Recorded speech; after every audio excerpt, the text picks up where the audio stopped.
ناظرین گرامی، حضرت بلال رضی اللہ تعالی عنہ فرماتے ہیں کہ میں مکہ کے لوگوں کو زیادہ نہیں جانتا تھا، کیونکہ میں غلام تھا اور عرب میں غلاموں سے بہت برا سلوک کیا جاتا تھا، ان کی برداشت سے زیادہ کام کروایا جاتا تھا، اس لیے مجھے بہت کم وقت ملتا تھا، میں باہر نکل کر لوگوں سے مل نہیں پاتا تھا۔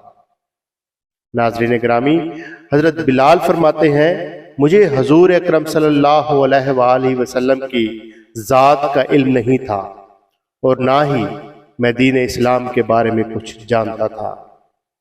ایک مرتبہ ایسا ہوا کہ مجھے شدید بخار نے گھیر لیا، سخت سردی کا موسم تھا اور انتہائی ٹھنڈ تھی، بخار نے مجھے کمزور کر کے رکھ دیا، لہٰذا میں نے اپنے اوپر لحاف اوڑھا اور سو گیا۔ ادھر میرا مالک یہ دیکھنے آیا کہ میں جو پیس رہا ہوں یا نہیں، وہ مجھے لحاف اوڑھ کے لیٹا دیکھ کے آگ بگولا ہو گیا۔ اس نے میرے اوپر سے لحاف اتارا اور سزا کے طور پر میری قمیض بھی اتروا دی اور مجھے کھلے صحن میں دروازے کے پاس بٹھا دیا کہ اب تمہیں یہاں بیٹھ کے جو پیسنا ہوگے۔ ناظرین گرامی، حضرت بلال حبشی فرماتے ہیں کہ سخت سردی، اوپر سے بخار اور اتنی مشقت والا کام، میں زارو قطار رو بھی رہا تھا اور جو بھی پیس رہا تھا۔ کچھ ہی دیر گزری ہوگی کہ کسی نے دروازہ کھٹکھٹایا، میں نے کہا اندر آ جائے۔ میں نے دیکھا کہ ایک پر نور چہرے والا شخص اندر داخل ہوا اور پوچھا کہ اے جوان، تم کیوں رو رہے ہو؟ میں نے کہا کہ جاؤ اپنا کام کرو، تمہیں اس سے کیا؟ میں جس وجہ سے بھی رہوں، یہاں پوچھنے والے بہت ہیں لیکن مداوع کرنے والا کوئی نہیں۔ قصہ مختصر کہ حضرت بلال نے حضور اکرم صلی اللہ علیہ وآلہ وسلم کو کافی سخت جملے کہہ ڈالے۔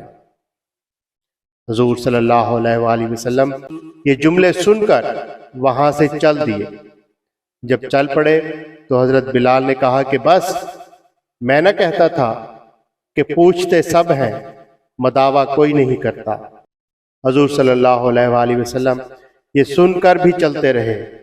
بلال کہتے ہیں کہ دل میں جو ہلکی سی امید جاگی تھی کہ یہ شخص کوئی مدد کرے گا، وہ بھی ختم ہو گئی، لیکن بلال کو کیا معلوم کہ جس شخص سے اب اس کا واسطہ پڑا ہے وہ تو رحمت للعالمین ہے۔ بلال کہتے ہیں کہ کچھ ہی دیر میں وہ شخص واپس آ گیا، اس کے ہاتھ میں گرم دودھ کا پیالہ اور دوسرے ہاتھ میں کھجوریں تھیں۔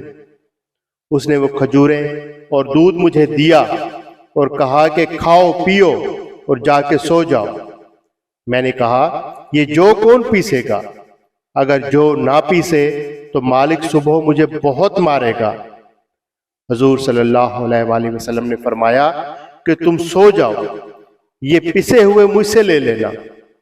حضرت بلال سو گئے اور حضور صلی اللہ علیہ وآلہ وسلم ساری رات ایک اجنبی حبشی غلام کے لیے چکی پیستے رہے۔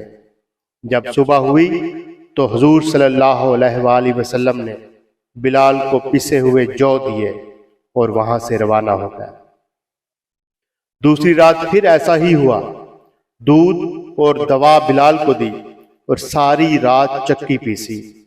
ایسا 3 دن مسلسل کرتے رہے جب تک کہ بلال ٹھیک نہ ہو گئے۔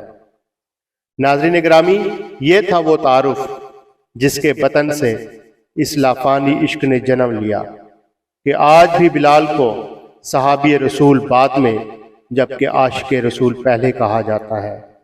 وہ بلال رضی اللہ تعالی عنہ جو ایک دن اذان نہ دے تو خدا تعالیٰ سورج کو طلوع ہونے سے روک دیتا ہے۔ انہوں نے حضور کے وصال کے بعد اذان دینا بند کر دی، کیونکہ جب اذان میں اشہد ان محمد رسول اللہ تک پہنچتے تو حضور صلی اللہ علیہ وآلہ وسلم کی یاد میں ہچکیاں بن جاتی تھیں اور وہ زار و قطار رونے لگ جاتے۔ ناظرین گرامی، احسان، اخوت اور محبت کا یہ جذبہ کتنا طاقتور ہے۔ اللہ ہم سب کو عمل کی توفیق عطا فرمائے۔ آمین۔ ناظرین گرامی، چینل آئی بیان پہ ہم اسلامی واقعات کی ویڈیوز شیئر کرتے ہیں۔ ویڈیو پسند آئی ہو تو اسے لائک اور چینل کو سبسکرائب کیجیے۔ شکریہ۔